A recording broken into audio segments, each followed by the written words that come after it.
Bueno, hola, muy buenos días. Buenos días a todos, bienvenidas, bienvenidos a un nuevo encuentro del ciclo webinar DC. El webinar de hoy se titula Producciones internacionales de los MTV Awards a realities en islas remotas. Este ciclo pertenece a producciones audiovisuales con mirada global. En esta oportunidad recibimos a Carmen Dean, licenciada en cinematografía, máster en producción de cine y TV. Carmen nos contará sobre el trabajo en producción, cómo cada proyecto representa un mundo en sí mismo, desde la organización de los MTV European Awards hasta la realización de documentales de investigación y cámaras ocultas para la BBC. La producción requiere una combinación de precisión logística y creatividad constante.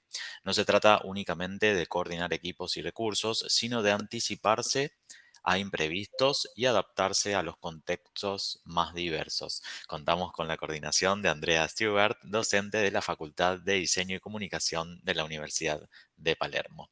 Les recordamos a los participantes que tienen el chat habilitado para escribir sus consultas y comentarios, que al final del webinar estaremos leyendo y respondiendo sus mensajes. Bueno, ahora sí, Andrea, Carmen, podemos comenzar. Bienvenidos. Bueno, Muchas muchas gracias Ale gracias. por la presentación, gracias a todos los que están compartiendo este momento del encuentro y sobre todo gracias a vos, Carmen, por estar hoy acá con nosotros, por todo lo que Gracias, vas Andy, a por traer. invitarme. No, por favor, es un honor tener una persona como vos con semejante trayectoria, Ay, cantidad bueno, de muchas bagaje, gracias. trabajo. No, genial.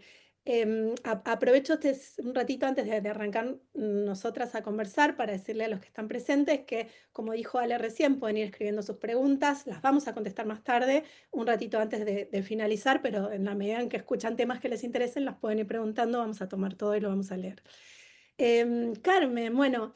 Ale hizo la presentación oficial, contó sobre tu trayectoria, contó sobre que sos licenciada en cinematografía, máster en producción en cine y televisión.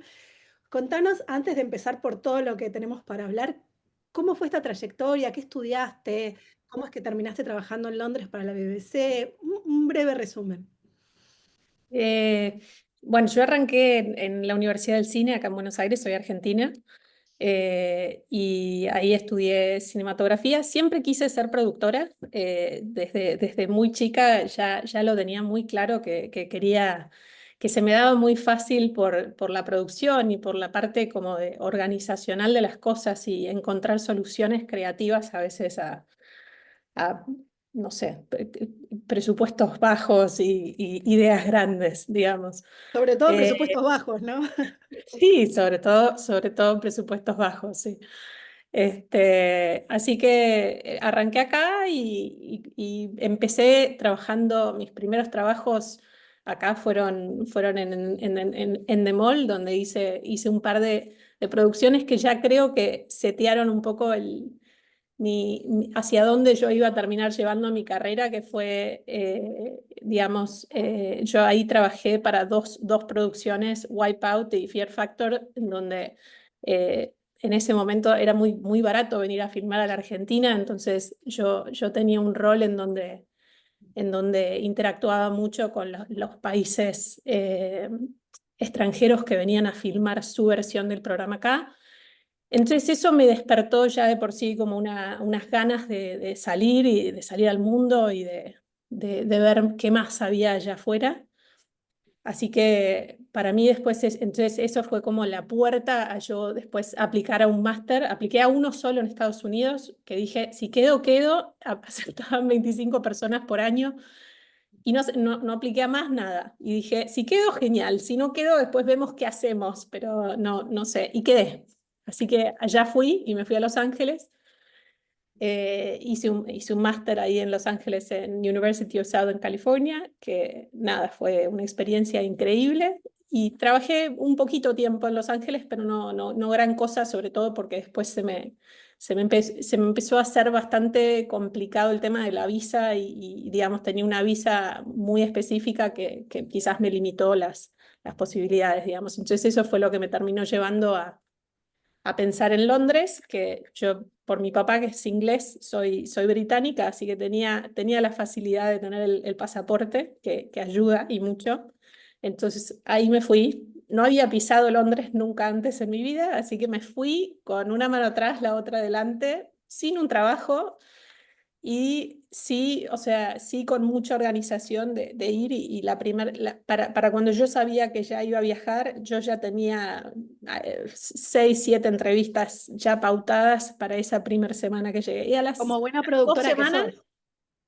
sí, bueno, y a las 2 semanas o por ahí yo ya estaba trabajando en la BBC. No, no era el trabajo de mis sueños, pero era la puerta a, o sea, en ese momento empecé a trabajar en la BBC para el servicio de noticias de, primero BBC África, y yo decía, ¿qué hago acá yo en BBC África? Y después de ahí a BBC Asia. Y a partir de ahí empecé de a poco a trabajar en proyectos que me empezaron a interesar más. Empecé a trabajar más en documentales del sector de la BBC que se llama Current Affairs, que básicamente son documentales sobre cosas que pasan en el mundo, historias y cosas muy interesantes. Y bueno, y ahí estuve desde el 2015 hasta el 2018 trabajando full time para la BBC, y en el 2018 decidí, ya con un poco más de experiencia, lanzarme a trabajar más como freelancer, como una productora freelancer, como manager de producción. Y bueno, y ahí es que pude empezar a abrir el abanico a trabajar en un montón de otras producciones que me enriquecieron un montón. Bueno, y vamos a intentar hablar de todas ellas, o por lo menos de un gran porcentaje. ¿Qué hace un manager de producción? Es decir, ¿cuáles son las tareas principales de todo esto que aprendiste a hacer? Todo lo que nadie más quiere hacer en la producción lo hace el manager de producción, básicamente. En general como es la mamá de una producción un poco, porque es, es hacer desde las cosas legales que digamos, es un rol que conecta a todos los otros roles, desde contratar el equipo que va a estar trabajando hasta asegurarte que la parte editorial de un programa esté dentro de lo que son las guías editoriales pautadas. Eh, los contratos con talento, contratos con el equipo técnico, conseguir el equipo técnico de filmación, cámaras, decidir qué cámaras se van a utilizar, que obviamente que es una decisión que se toma junto con el director de fotografía y en comunión con las otras unidades del equipo, pero es un trabajo en equipo en ese sentido. Así que es bastante variadito, hay una gran cantidad de cosas, pero digamos, es un rol que abarca todo, desde lo administrativo y más aburrido de los papeles que necesitan quedar cuando uno termina una producción, hasta los derechos de cualquier material que se utiliza en una producción, todo pasa por las manos del manager de producción. Es como dijiste, la madre de todo, es como omnipresente en todos los aspectos de la Sí, filmación.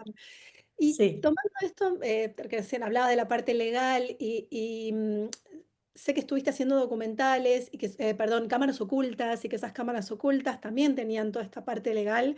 Contanos un poco, ¿cómo es producir cámaras ocultas? ¿Cuáles fueron las que produjiste? Y además, todos estos vericuetos legales que intervenían en Sí. el... Em, Eso yo ahí trabajé durante mi tiempo en la BBC, trabajé para un programa que se llama Rogue Traders, que básicamente habla justamente sobre contratistas, la traducción sería contratistas sucios en algún punto, digamos. Es un programa que busca sacar a la luz, no sé, desde un gasista que va a la casa de una señora y le cobra por un trabajo que en realidad no hizo o le hace que no lo necesitaba, no sé, cosas por el estilo. Entonces, pero obviamente sabiendo que tenés una persona que sistemáticamente está haciendo esto, entonces en general es un oyente, no, televidente que llama al programa y dice, conozco a este señor y se repite o hay un patrón que se repite. Entonces, en general, este programa hace un proceso de investigación en ya sea una empresita o en general son empresas pequeñas, digamos, pero que son unos chantas. Y bueno, y ahí se empieza todo un proceso de investigación que primero se mandan eh, periodistas y camarógrafos a investigar un poco. Y luego se utilizan como cámaras ocultas o a veces ir a confrontar a una persona a la puerta de su negocio o la casa, digamos. Entonces, desde lo legal había que estar seguros que a la persona que se estaba acusando, digamos, o que se le estaba poniendo en esta situación, el programa no es en vivo, con lo cual obviamente se hace, pero hay una gran cantidad de trabajo de editorial en el cual eso se tiene como que chequear antes de que esto sí salga al aire, porque obviamente que pueden haber repercusiones de tipo legal, de calumnias y perjuicios que le pueden llegar a hacer a la BBC si no es el caso, digamos. Entonces, ahí gran parte del trabajo era justamente como hablar entre los productores, el equipo editorial, la directora del programa, y asegurarnos que las bases estuviesen todas cubiertas, digamos. Y cuando las bases estaban cubiertas y el programa sale al aire, por ejemplo, ¿qué viene después? Porque imagino que hay repercusiones que intentan llegar a la legalidad, a algún juicio o algo, o no pasa nada. Es decir, ¿cómo es el después? Pues siempre alguna repercusión tiene que tener sobre todo la persona que fue deschavada, por decir de una manera. Sí, en general se les da un derecho a réplica en este tipo de programas porque les tenés que dar, la gran mayoría de ellos no quieren, porque obviamente que los dejan recontra pegados, entonces la gran mayoría de ellos no quieren. Em, a decir verdad, el después no es algo de lo cual en general yo me hubiese ocupado yo. En general para eso hay un departamento legal dentro de la BBC que digamos cualquier demanda que venga después de eso eh, se ocupa el departamento legal. De lo que yo me ocupo, de lo que mi departamento se ocupaba, en realidad era asegurarnos que todo lo que era el papeleo que uno tenía que tener para poder justificar por qué esta cámara oculta se realizó, teníamos que tener eso, digamos, teníamos que tener como poder mostrar en un trazado de información el por qué estábamos investigando a esta persona, digamos, y eso se tenía que poder justificar claramente, cosa que después, para el departamento que viene después, si habían demandas legales de, de tipo litigios por calumnias, ellos pudiesen tener la información y poder justificar por qué la BBC, o nosotros, pero la BBC estaba filmando este programa. Y tomando esto que vos contabas un poco cómo era producir, ¿qué es lo que mirás o qué es lo que pensás en el momento de encarar un proyecto como este o cualquiera de los proyectos de producción? Es una buena pregunta. Creo que muchas veces, porque en mis años allá, digamos, yo ahora estoy acá de vuelta en Buenos Aires, no sé por cuánto tiempo, pero estoy acá. Creo que en mi tiempo allá, no, discúlpame, ¿me repetís la pregunta? ¿Cómo encarás un proyecto, básicamente? En tanto este como que contabas un poco lo que era producirlo, pero aparte, ¿cómo es el momento del primer inicio, ¿no? ¿En ese o en otros? Creo que los desafíos en cada proyecto son distintos, entonces creo que es ver dónde van a estar los grandes desafíos de cada programa, digamos. En el caso de este, por ejemplo, que acabamos de hablar, obviamente que los desafíos son mayormente legales y asegurarse que uno tiene, porque después el resto de lo que es, bueno, y por otro lado temas de seguridad, entonces si ibas a hacer un careo de la persona en el lugar, tenías que mandar un equipo de seguridad, porque nunca sabes si se pueden ir a las manos o enojarse o lo que sea. Entonces creo que en cada proyecto los desafíos son muy distintos y son muy únicos a cada proyecto. Entonces creo que a vos cuando lo hablamos el otro día no hay un proyecto no hay una fórmula que se aplique a todos los proyectos. Creo que cada proyecto es único en ese sentido. Entonces, es cuestión en un principio, entender de qué va el proyecto y en base a eso, ver a dónde vamos a poner la mayoría de las energías para hacer lo que suceda, básicamente. Creo que mi rol, a fin de cuentas, es eso, es que me traen un proyecto o por ahí no necesariamente es un guión, pero es una estructura de un programa y ver cómo de la idea a la realidad lo podemos llevar a cabo con todas las legalidades que correspondan, con todas los contratos y las cuestiones que tengan que suceder para que eso pueda pasar. Cuando dijiste eso, digo, me imagino como una magia que materializa lo que llegó por escrito, es decir, porque terminas haciendo eso, dándole vida a un proyecto escrito. Sí, creo que esa es la parte que a mí más me ilusiona de mi trabajo, digamos. O sea, creo que es re interesante porque al principio no tenés un camino marcado de hacia dónde lo vas a llevar, digamos. Entonces creo que eso es de las cosas más interesantes. Cuando no tenés ni presentador para un programa, no tenés nada todavía, no tenés una imagen visual de cómo va a ser el programa, digamos. Y tampoco sabés en general, salvo que ya sea un formato que vengas y entres a hacer la temporada número 18, pero si no, no sabés si el programa va a ser un hitazo o si va a ser malísimo, digamos. O sea, creo que de la idea a la realidad a veces hay un gran, gran trecho. Genial. Bueno, en la que no debe haber fallado es la de los MTV Awards. Ahí no había como una pregunta de cómo va a ser, porque imagino que esa producción debe haber sido tremenda. Sí, yo ahí trabajé para el área digital. Yo no estaba haciendo la producción, digamos, del evento en sí global, sino que yo estaba como manager del equipo digital, que básicamente se ocupa de todo lo que va a ser el contenido que va a terminar en las redes sociales de los días antes, los días subsiguientes a los MTV Awards para empezar a generar como como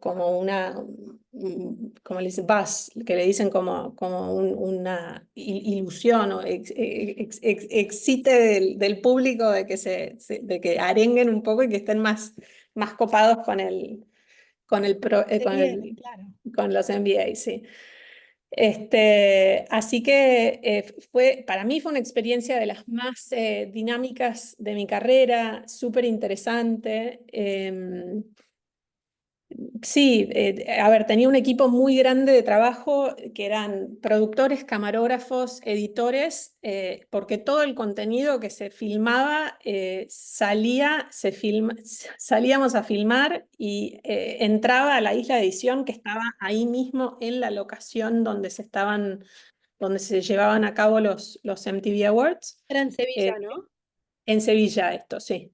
Eh, y, y bueno, y ahí teníamos como una fábrica de contenido 24 horas y teníamos turnos de editores, turnos de camarógrafos que salen a buscar contenido. Teníamos, en ese momento, MTV decidió invitar a influencers de distintas partes del mundo a cada uno venir a contar y de esa manera generar también contenido en todos los idiomas, más o menos, cosa de que esto después se pudiese reproducir para todo el mundo.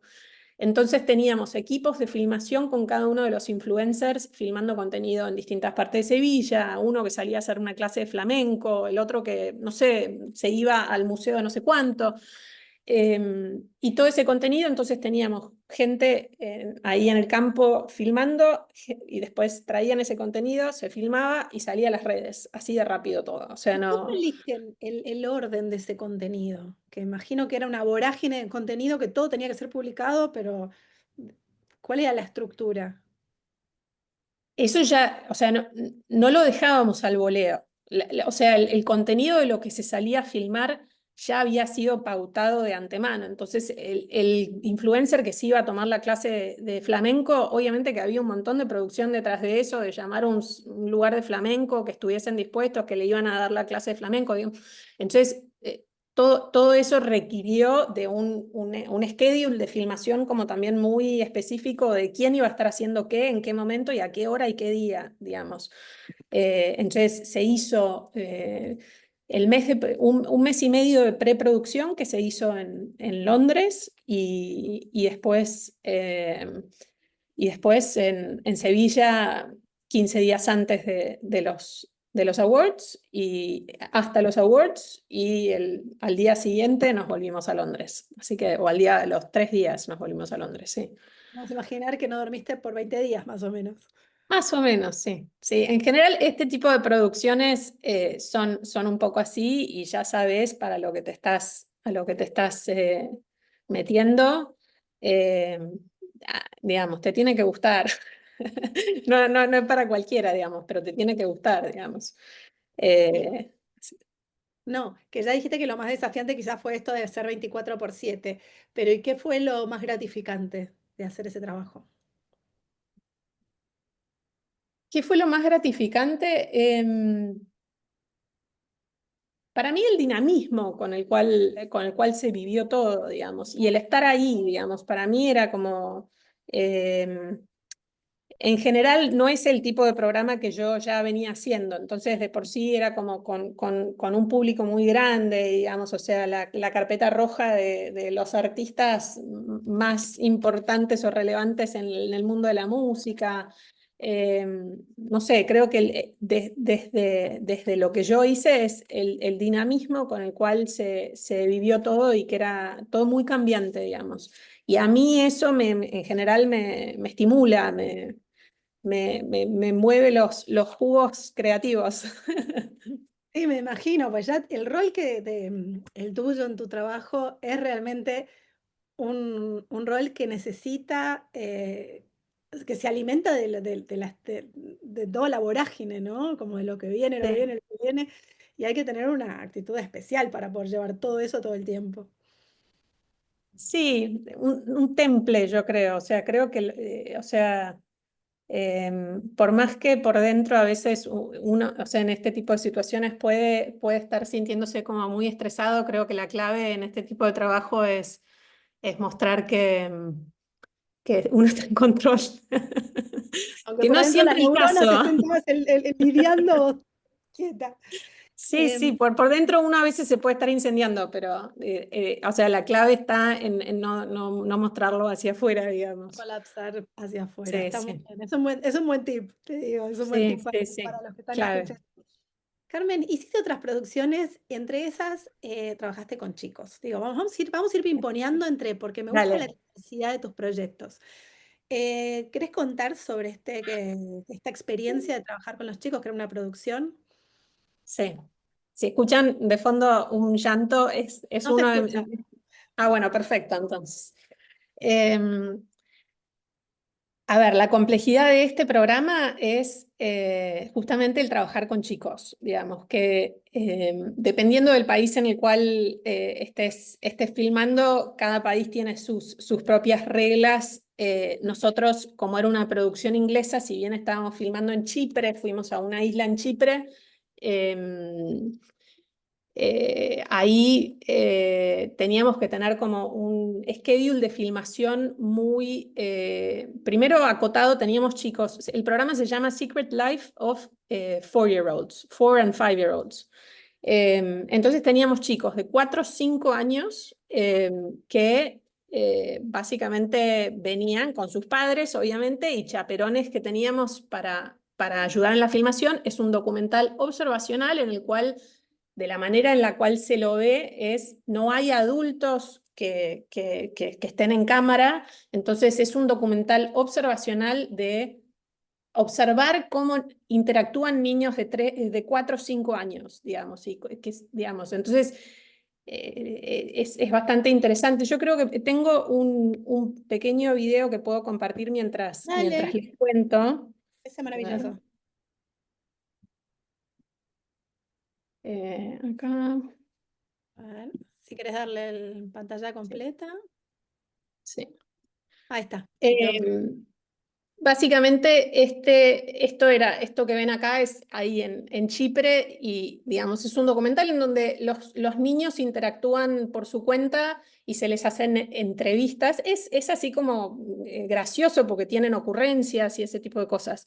Lo, lo más complejo de este programa, obviamente, era el estar filmando con chicos, que implicaba que teníamos horarios muy acotados. Algunos tenían 4, otros 5 años. No es lo mismo filmar con chicos de 4 que de 5, porque hay unas tablas que hasta los 4 años los niños pueden filmar, creo que son 4 horas al día, y cuando cumplen 5 años es un poquito más. Entonces teníamos una manera de de estructurarlo de cierta manera en la cual hablábamos con los de 4 y después con los de 5, etcétera.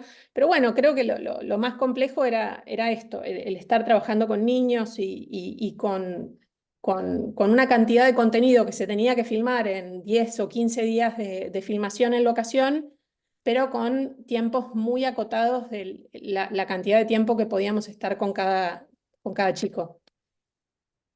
¿Y el programa finalmente qué es? Es decir, ¿qué es lo que muestra? Los comportamientos de los chicos de 4 y 5 Estos años. dos, sí, estos dos que ves acá en pantalla ellos son especialistas en el comportamiento del lenguaje. Entonces en general se los ve a ellos en cámara, a veces viendo el monitor y a veces haciendo comentarios de los distintos comportamientos que presentan los niños. Y de eso se trata el programa, básicamente. O sea, ves a los niños con esta señora que es como una maestra que les hace preguntas y los lleva en este caso están probando como mariscos, ponele, y es como las reacciones de cada uno de los niños, como de comer por primera vez algo que no probaron nunca, con la observación de los especialistas. Y aparte del tema de los horarios de los chicos, ¿qué otros desafíos implica llevar adelante un proyecto como este? Em, Mira, creo que fue un proyecto que particularmente tuvo una problemática muy grande entre la directora y la productora ejecutiva del programa, digamos. Y cuando a veces tenés problemas así, que tenés una especie de cortocircuito en alguna parte de la organización, eso indefectiblemente se ve reflejado en el resto de la producción. Entonces fue una producción que tuvo mucho conflicto y mucha como toxicidad que se vio reflejada, obviamente fuera de cámara, pero por un tema que venía como de las dos personas más senior del programa, digamos. Entonces creo que el problema más grande que tuvimos fue que teníamos, más allá de los horarios de filmación, yo no me iba nunca de la oficina de producción antes de las 12, 1 de la mañana, nunca, porque o sea, te estoy hablando en los días que estuvimos en locación,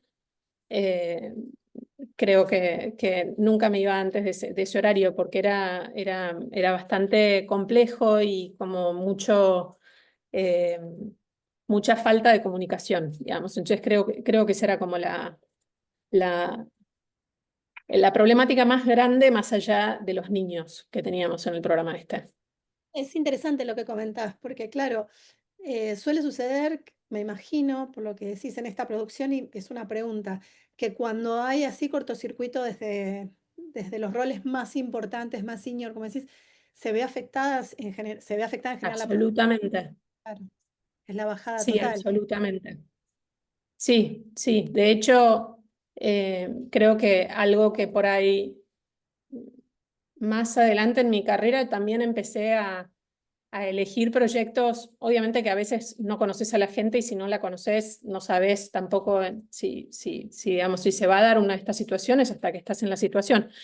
Pero he tenido otras circunstancias en las cuales si puedo elegir con el equipo de trabajo que trabajo para reducir las posibilidades que estas problemáticas surjan, porque son mucho más frecuentes de lo que uno se imagina, porque a fin de cuentas creo que lo más problemático de este tipo de producciones es que llega un momento que es muy agotador para todo el mundo. Son horarios de filmación muy largos, 12, 14 horas de filmación por varios días, a veces son 6, 7 días de filmación, sobre todo si estás en un país extranjero, querés maximizar tu tiempo estando en locación lo más que podés. Entonces está todo el mundo exhausto y se presta para que en general los malos modos, el contestar mal y desde mi lugar de producción, eso en general es muy problemático porque la que la termina ligando siempre, o sea,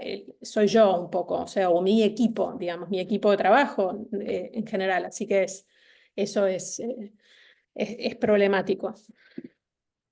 Y en este caso comentaste que viajaron a Chipre. También viajaste a Panamá para hacer un reality, ¿no? Sí, Y esa sí, experiencia, viajé a contanos Panamá. a ver si tenía similitudes o no y de qué se trató. Muy distinto porque era un reality con Richard Hammond, que es uno de los tres que está en Top Gear, eh, y, y un canadiense que filmó, viene bueno, sí, un programa que se llama, creo que Mythbusters, y hacen un programa, el programa este es un programa para Amazon que se llama The Great Escapist. Ficción, pero presentada como si fuese un reality, como sucede, por ejemplo, con Top Gear, que, digamos, esos programas, si bien se presentan como reality, están altamente ficcionados digamos, Guionados. guionados.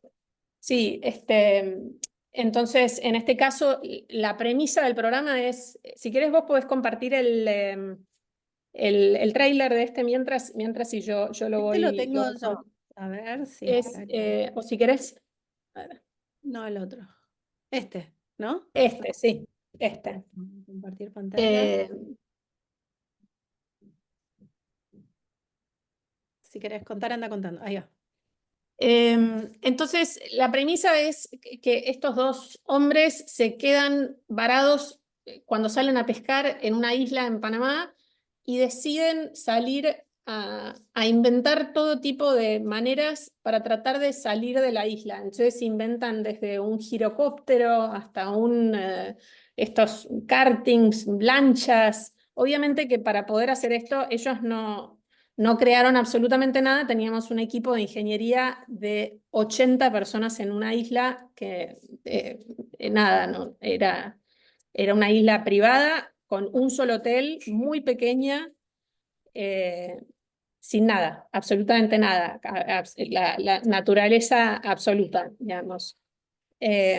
Con lo cual, digamos, las complejidades de este programa son infinitas, digamos, porque estás hablando de, digamos, primero es Amazon, que Amazon de por sí tiene ciertas pautas muy particulares en cuanto a cómo se debe entregar un programa, no sé, desde temas también desde lo legal y desde, por ejemplo, el ecosistema en el cual estamos filmando, asegurarse que no se dañe las especies de Panamá, digamos, hay un montón, ahora te puedo contar algún cuento de eso, pero creo que la complejidad más grande de esta producción es el hecho de tener en una isla tan pequeña un equipo tan grande de filmación. En esta misma isla se filmaron, por ejemplo, Survivor o otro tipo de programas de Bear Grylls o también otros programas de supervivencia. Pero la diferencia de este programa con la gran mayoría de esos, como Survivor o estos programas, es que esos en general van con un equipo de filmación bastante limitado. Quizás tenés 2 unidades, 3 unidades de filmación, a lo sumo 4, pero por cada unidad tenés por ahí 3, 4, 5 personas, con lo cual a veces una de estas producciones tenés 30 personas en una isla. Nosotros teníamos solo de un equipo de ingeniería más más también el equipo de construcción, equipo de arte. En total teníamos 80, 90 personas en la isla. ¿Cuánto tiempo estuvieron, Carmen, ahí? Estuvimos desde mediados de enero hasta el 3 de marzo del 2020, justito antes de que arranque la pandemia. Un Así montón de que tiempo. sí, un montón de tiempo que también creo que el tiempo es un enemigo a la hora de tener un equipo tan grande de filmación en una isla en donde no tenés, digamos, no, la gente por más que no esté trabajando, digamos, no tiene a dónde ir, o sea, en el único lugar en donde te quedás es en la isla, digamos.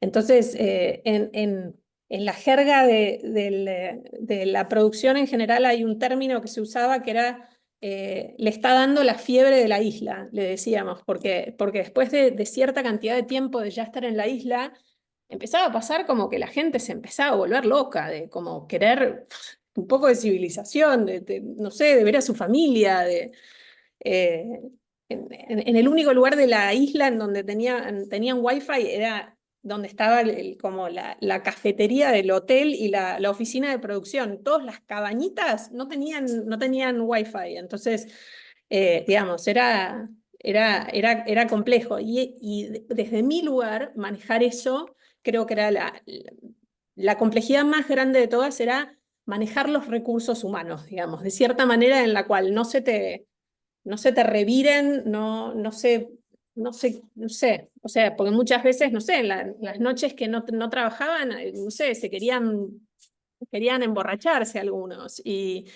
después se emborrachaban, y nos ha pasado que una noche nos pasó que un grupo de 4 directamente se fueron a la playa y se robaron una de los jet skis que teníamos en producción, que obviamente es problemático porque uno puede tener un accidente, se te puede ahogar a alguien, digamos, y todo eso después, a fin de cuentas, era mi responsabilidad o la de mi equipo, digamos, o sea, salvaguardar que mi equipo de trabajo esté sano y salvo, digamos. Entonces, es un poco como directora de escuela casi en este rol en particular en una isla remota. Es complejo por eso, por manejar los recursos humanos, más que nada. ¿Cómo se hace? ¿Cómo manejas los recursos humanos? ¿Cómo manejaste estas 4 personas que se robaron algo? Es decir, no les podés poner amonestaciones ni dejarlos en el rincón. ¿Cómo se resuelve? No, o sea, fue problemático y fue algo que se tuvo que ir se tuvo que ir hablando mucho, sobre todo con el equipo que estaba en Londres, que me llamaban y hablábamos del tema y era, bueno, no sé, y entonces porque esto es en una isla que llegas con un charter, digamos. Yo era de las únicas personas que salía de la isla casi día por medio, iba a la ciudad y volvía en estos aviones charter. eh, pero el resto del equipo no, y se morían por salir. Entonces, uno hacía las cosas que crees que pueden como ayudar a, a mitigar un poco la situación. Entonces, no sé, les traías un día, qué sé yo, un barril de cervezas para todos, o donas ni idea, un negocio de donas de la ciudad de Panamá, no sé, cosas que hacíamos como, hacías una noche que hacías como una fiesta para que todos se diviertan un poco y liberen endorfinas, pero digamos, nada, las cosas que uno puede hacer, digamos, y también yo creo que la gente también que está trabajando ahí, también uno tiene que hacerles entender que a fin de cuentas lo que están haciendo es un trabajo y que están en una isla en la cual ellos piensan que por ahí vienen a pasarla bien y que pero no deja de ser un trabajo, digamos. Entonces, creo que es la delgada línea entre tratar de ser como amigable y tratar de ser empático de que están pasando por una situación que si estuviesen filmando y yendo y volviendo a sus casas todos los días no se daría. Entonces tenés que tener como esa empatía de entender que es un montón, pero al mismo tiempo también tenés que tener como la firmeza de poder decir como hasta acá y poder poner límites y que entiendan que a fin de cuentas es un trabajo. Y con las 4 personas lo pregunto de chusma, ¿qué hicieron? ¿Cómo fue? No lo hagas nunca más, porque en realidad no sabes si después lo vuelven a hacer, lo de los que se robaron los jet ski. No, ese día fue una charla de todo el equipo completo, fue gravísimo. Ese día, por suerte, no pasó nada, pero después otro día fueron y uno se sacó el hombro, ponele. Entonces, al que se sacó el hombro tuvimos que volarlo en helicóptero para poder llevarlo al hospital en la ciudad de Panamá, digamos. Entonces, todas esas. Y teníamos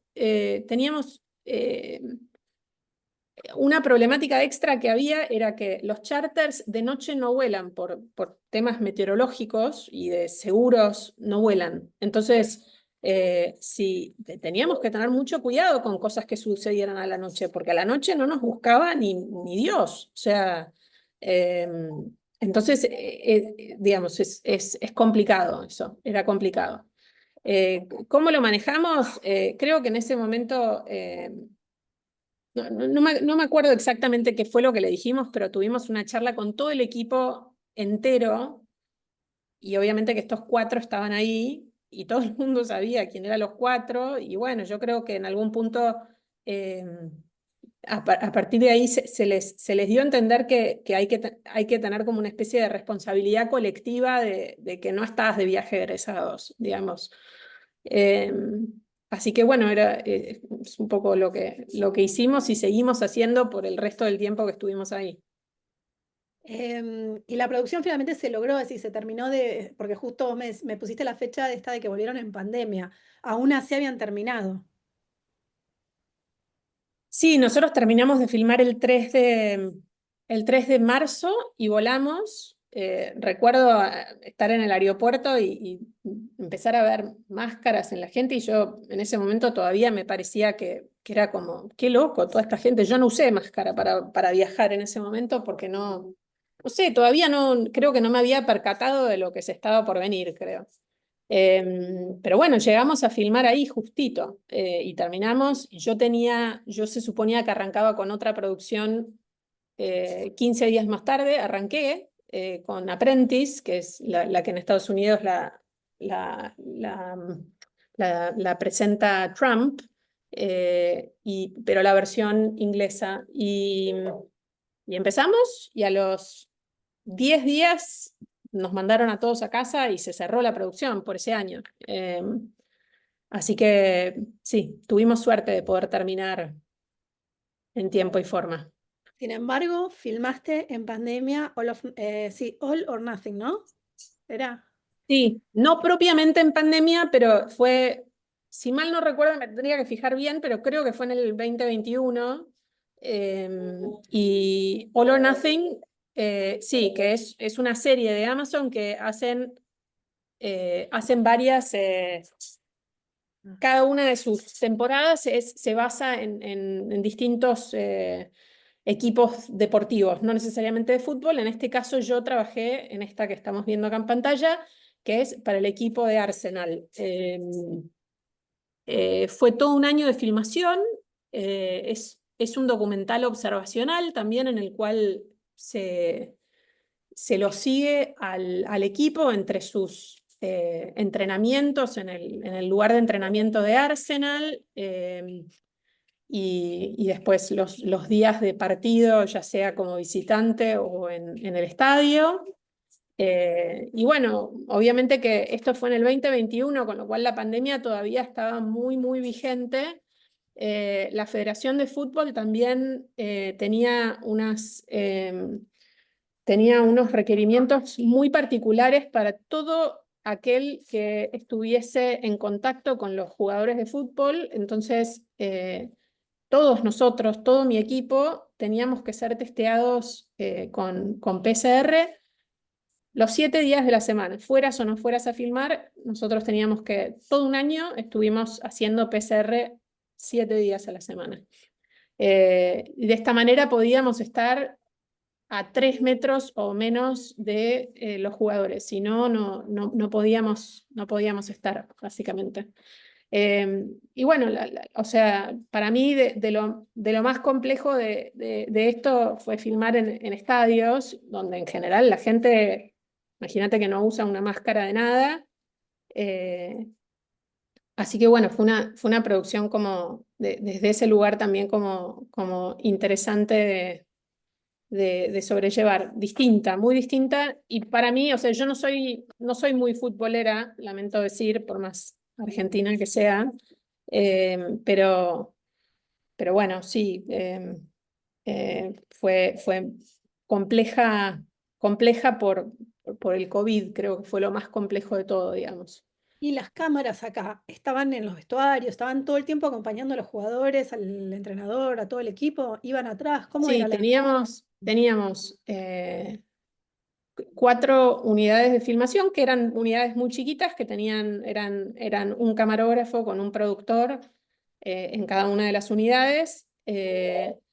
Y por otro lado, también teníamos cámaras robóticas instaladas en los vestuarios, en los lugares en donde el equipo no quería dar acceso tampoco a que hubiesen cámaras, porque a veces cuando están teniendo las charlas con el entrenador en vestuario o demás, ahí no teníamos acceso. Entonces ahí, pero ellos obviamente sabían que estaban estas cámaras robóticas, entonces se ponchea desde un control donde básicamente tenés acceso a todas estas cámaras y hoy por hoy, digamos, el resultado de lo que se filma con estas cámaras es muy sofisticado, digamos, o sea, casi tanto como si tuvieses un camarógrafo, porque tiene, los brazos estos tienen, o sea, los robots estos tienen mucho alcance y movimiento también. Sí, eso te iba a preguntar, porque es que estén las cámaras, es decir, los robots, necesitaban control para saber a dónde apuntar, en qué momento habla uno, en qué momento habla el otro. Es decir, todo esto estaba desde otro área siendo controlado. Sí, nosotros teníamos un camión que estaba, cuando estábamos en el estadio, el camión estaba estacionado abajo en el estacionamiento del estadio y esto estaba conectado inalámbricamente con los cambiadores. Entonces, digamos, todo lo que ellos hablaban, nosotros lo estábamos viendo desde el control en vivo, digamos. No teníamos ningún tipo de control o dirección que se les daba, en este caso, al equipo, digamos. O sea, eso desde ya que era un gran no, pero con lo cual esto es puramente observacional, digamos. Acá no hay ningún tipo de, de Guión. interacción, sí, o de guión, o de pedirle, o el director pedirle que se pare acá, o digamos, uno filma con lo que te dan. Y en los momentos que sí estaba camarógrafo en mano, ahí sí les van pidiendo cosas a los jugadores, al entrenador y al equipo. Sí, o a veces también se filmaba, no sé, uno de los jugadores iba a ver a un chiquito en un hospital o te mostraban un día en la casa del jugador con su mujer y sus hijos. Entonces, en ese caso, ahí sí mandábamos una unidad a filmar en la casa o a veces eventos específicos en los cuales ellos estaban o un entrenamiento que había prensa o cosas en las cuales, digamos, los entrenamientos sí, ahí, en los entrenamientos porque ahí no teníamos robots o cámaras, digamos, fijas, sino que ahí sí teníamos que mandar camarógrafos. Entonces ahí en los entrenamientos sí, tenías 2, 3 equipos de filmación captando momentos del entrenamiento. Eso Entonces, a lo largo de todo un año. Ah, y después lo otro que es interesante de este programa es, quizás por ser un equipo de fútbol y un equipo de primera liga de Londres, teníamos un proceso de todo lo que era la captura del material, tenía que ser, tenía que ser trasladado en 2 valijas separadas. O sea, teníamos los dos, teníamos el material principal y el backup que iban en 2 valijas separadas. Cada valija venía con un código, era como una pequeña caja fuerte. Y esto iba en distintas manos y en distintos vehículos y a distintos lugares. Por un tema es material altamente sensible, porque si llegaba a manos de la persona equivocada, digamos, todo ese material puede terminar en el medio de una temporada donde a veces tenés conversaciones de estrategia, de equipo, etcétera, que podrían ser tremendamente damnificantes para el equipo, digamos. Así que eso también era interesante, que teníamos que tener como un extremo cuidado que creo que con ninguna otra producción tuve que tener en cuanto... Obviamente que el tema del backup del material siempre se hace porque las cosas a veces suceden, a veces los drives, uno guarda el material, se rompe y tiene que tener un backup. Pero en este caso era particularmente estricto de cómo hacíamos eso.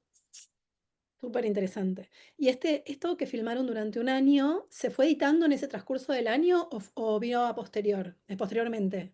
Es decir, la edición, La cómo lo... edición empieza a realizarse como en el mes 3 o 4 de que ya habíamos empezado a filmar. Y, digamos, tenés un schedule de postproducción de 8 o 10 meses, en donde, digamos, va escalonado, empiezan con el episodio 1, tenés varios editores, o por ahí tenés 3, 4 editores, que el primero empieza con el episodio 1 y el siguiente con el 2, y así sucesivamente. Y cuando van terminando el 1, después el otro pasa al 4. Y así siguen, pero digamos, fue un schedule de postproducción te diría que 8 o 10 meses. Ya estamos casi recortos de tiempo, pero hay algo más que quiero que nos cuentes, que es como especie de reality en la cual trabajaron con candidatos a primer ministro. ¿De qué se trató? Eh, ¿Cómo fue producir algún evento como eso? Mira, eso fue para Channel 4 de Londres. Era un programa básicamente local de Inglaterra. Eh, un reality en el cual básicamente se convocaba a civiles a presentarse es como que te dijese que se llamara ¿Quién quiere ser presidente? Digamos. Y básicamente esta gente pasa por un proceso de... eh, eh, campaña política ficticia, porque obviamente que no es real, y a lo largo de 8 semanas pasan por todo tipo de pruebas que se les hace y tener que ir a distintos lugares de Inglaterra y hablar con la gente, hacer las cosas que un político haría, digamos. Presentar una propuesta política, económica, etcétera, de cómo ellos arreglarían las distintas problemáticas del país y después de ese proceso decidir quién es el ganador o quién es el primer ministro elegido del programa.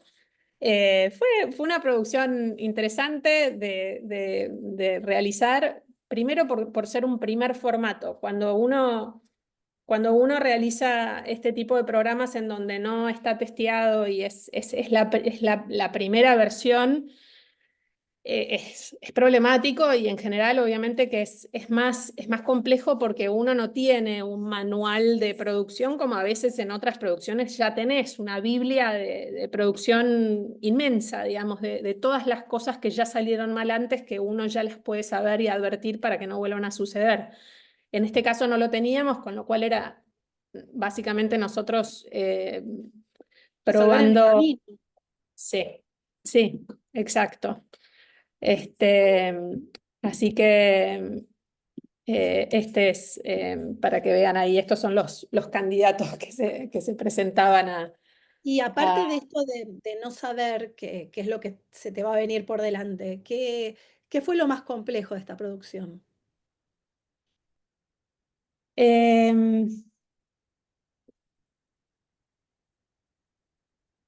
el equipo de producción.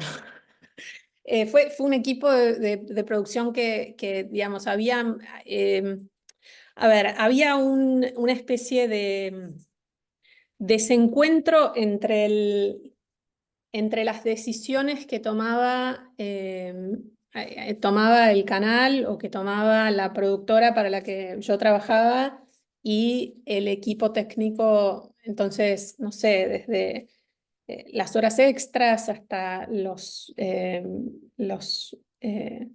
taxis que la empresa no quería pagar, digamos, no sé. Entonces había como así como una especie de descontento general Sobre todo esto que te decía antes, la gente no sabía muy bien, nadie, nadie sabíamos del todo cómo todo tenía que funcionar y a veces teníamos que corregir sobre la marcha. Y esto genera, cuando tenés este tipo de problemas, genera mucha erosión a lo largo de la producción y cuesta remarla cuando es así. Eh, sí, te diría que eso creo que fue lo más complejo de sobrellevar. O sea, todo, básicamente. Bueno, claramente la parte humana tiene un peso enorme en los momentos de filmar por todas las anécdotas que estás contando, que al final uno cree que son cuestiones técnicas y a veces lo técnico se resuelve más fácil que lo humano, ¿no? Los desacuerdos, la Sí, comunicación, etcétera. Carmen, totalmente. sí, voy a leer unas preguntitas que están acá porque ya estamos cortos y no quiero dejar de leer. Dice, bueno, taller audiovisual, dice, no tenemos el nombre, pero creo que más arriba había saludado desde Bogotá, creo. Me gustaría saber cuál es tu proyecto ideal para trabajar. ¿Qué tipo de contenido te gusta más? Qué linda pregunta, me gusta. Yo creo que depende mucho del momento en el cual uno se encuentre. Para mí los MTV Awards, como dije antes, fue un proyecto muy gratificante de hacer, pero si me llamasen para hacerlo ahora de vuelta en este momento tengo mellizos de 6 meses, no podría, digamos, no sería un proyecto en el cual me podría sumar en este momento.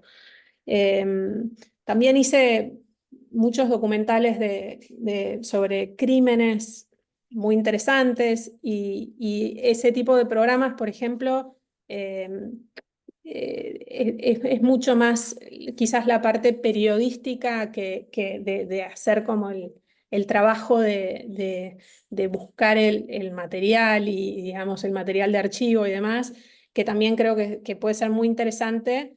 Y entonces depende mucho del momento en el cual uno se encuentre personalmente en la vida, porque la gran mayoría de todos estos programas que acabamos de contar, los hice en un momento de la vida en la cual, digamos, yo le podía dedicar 12, 14, 16 horas de estar en un set. En este momento no puedo hacer eso.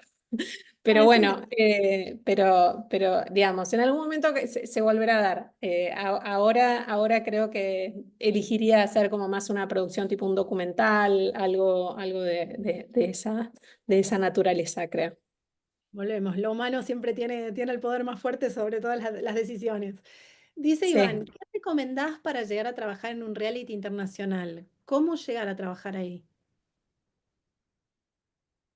Em, yo creo que es tocar muchas puertas y mandar muchos currículums si tenés conocidos, siempre es una puerta. Yo, el primer reality que hice, lo hice mandando mi currículum a la amiga de la amiga o sea, cuando trabajé acá en Endemol, así ese fue mi primer trabajo, fue así.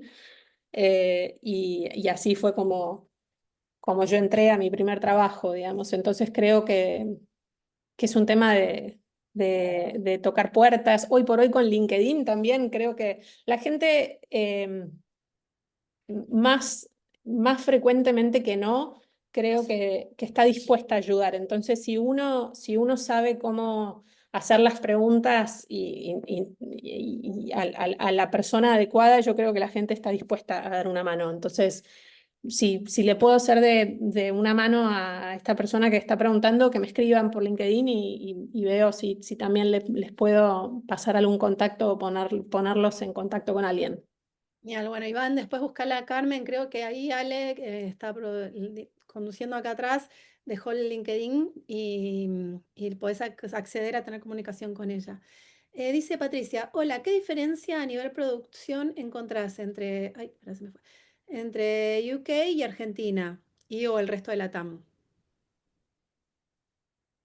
Mira, yo siempre hago un chiste que cuando filmamos Fear Factor acá en la Argentina, que era un programa en el tipo 2004, por ahí, ahora ya está bastante viejo para los días que corren, pero siempre digo, creo que se había licitado para filmar acá en Argentina porque en algún punto era un poco más laxo en cuanto a cómo a poder filmar las cosas que se filmaban, que era, no sé, en ese momento de comerse unos huevos de toro en cámara o tirarse, ni idea, desde el obelisco cabeza abajo. Entonces, para responder a la pregunta, creo que Inglaterra tiene como reglas muy estrictas de cómo filmar, que hay que seguir y uno, lo que decía creo que al principio de la charla, es importante en cualquier programa que uno hace, creo que es tener siempre un trazado de todo lo que es digamos, el papelerío que uno tiene que tener para poder demostrar que uno hizo lo que dicen en inglés el due diligence. Y acá en Latam lo podés hacer un poco con menos Y restricciones. acá en Latam creo que está menos regimentado, me parece. Entonces, como que en algún punto, a ver, yo tengo menos experiencia en Latam de la que tengo quizás en Inglaterra, pero no sé en estos últimos años, ahora quizás haya cambiado más y puede que esté como se hayan puesto más a tiro con el resto del mundo. Yo creo que filmar tanto en Estados Unidos como en Inglaterra en general es todo como mucho más reglamentado, digamos. Entonces, desde, no sé, salir a filmar a la calle necesitas un permiso, digamos, no es que salís a filmar con tu camarógrafo y, digamos, entonces todo eso requiere de un pensamiento y una producción por detrás, por más sencillo que sea. Excelente. Patricia dice la última, ¿cómo entrar en producción sin experiencia? Bueno, es un poco lo que contaba. Contactala por LinkedIn y en todo caso ella verá de cómo ayudar. Que te digo, la mayoría de la gente que he entrevistado acá siempre dice lo mismo. Metele al currículum, metele, preguntá, como es un trabajo, creo que esto que Sí, yo estoy de acuerdo que hoy por hoy, si no tenés experiencia y a veces mandar un currículum, a veces se siente como que lo estás mandando como al éter, digamos, ¿no? Pero creo que la clave para mí está en poder utilizar contactos propios y si no tenés propios, buscar el amigo del amigo, digamos. Y si no es el amigo del amigo, es el amigo de LinkedIn. Digamos, creo que hoy tenemos muchas más herramientas de las que teníamos hace 20 años. Así que creo que hay que aprender a ser un poquito más, no sé, como ver cómo uno se animarse. las rebusca. Sí. Genial. Bueno, ahí ya Iván, que fue el que primero que te preguntó, ya te mandó por LinkedIn, así que bueno, después ya entrarán en contacto. Voy a leer las últimas dos y ya tenemos que cerrar. Germán dice, hola, tengo una pregunta. ¿Es mucha la diferencia técnica entre los conocimientos que tienen los latinos y los americanos o europeos? En Argentina todo se ata con alambre. ¿Eso pasa en el mundo desarrollado y con presupuesto? Es muy interesante esa pregunta y es verdad, es muy cierto lo que él dice.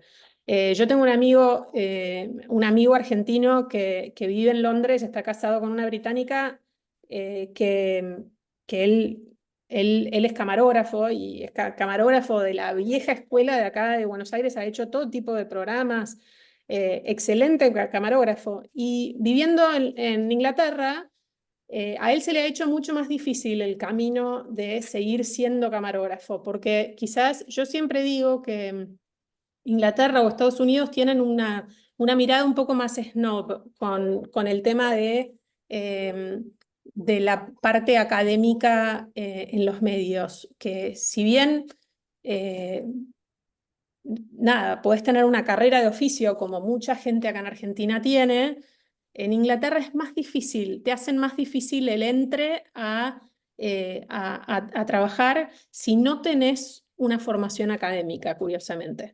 Que yo soy partidaria de, si bien me he formado, soy partidaria que creo que en este tipo de disciplinas, digamos, la Expertise. experiencia grosa se hace en la cancha, digamos, se hace trabajando. Entonces, creo que lo más importante para cualquier persona que esté estudiando una carrera de medios es cuanto antes se puedan poner a hacer una pasantía, a trabajar, creo que es lo más importante, porque a fin de cuentas creo que uno puede tener todas las formaciones que uno quiera, pero a fin de cuentas creo que lo que más importa es la experiencia.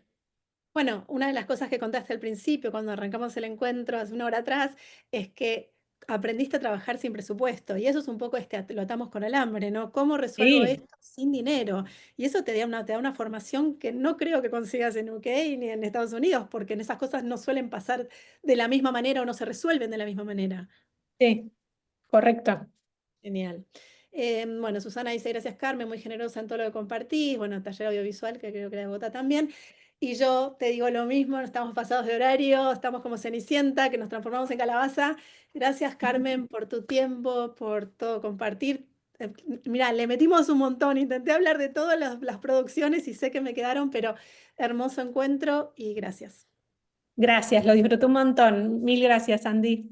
No, gracias a vos, Gracias gracias a a todos los todos. que participaron. Recuerden, la pueden seguir en LinkedIn. Ahí Ale nos compartió también en los enlaces. Síganla, consúltenle, con su corazón abierto de ayudarlos.